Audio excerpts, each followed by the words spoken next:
এটা একটা ডুপ্লেক্স বাড়ি। তো এটা আমরা ফটিকছড়িতে কাজটা ধরছি। শহর থেকে গিয়ে এটা প্রথম দিনের কাজ শুরু। আমরা প্রথম বেসের 14 পিসের বান্ডিং, একটা কলম বাইন্ডিংয়ে শুরু করছি আমরা। আমরা মাটি কাটা ধরছি, মাটি নতুন হালকা মাটি ভাঙে ভাঙে পড়তেছে। রাত্রেও কাটা শুরু করছিলাম। একটা বেসের সিসি ঢালাই দিয়েছি, তা পানি জমে গেছে।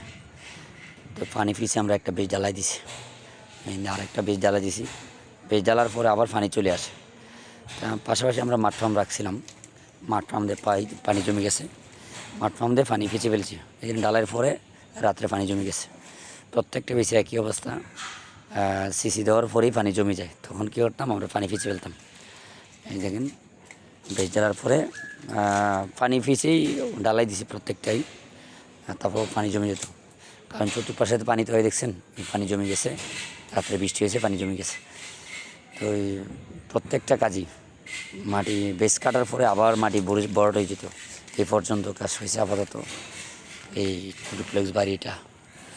ইনশাল্লাহ চেষ্টা করতেছি, ইনশাল্লাহ।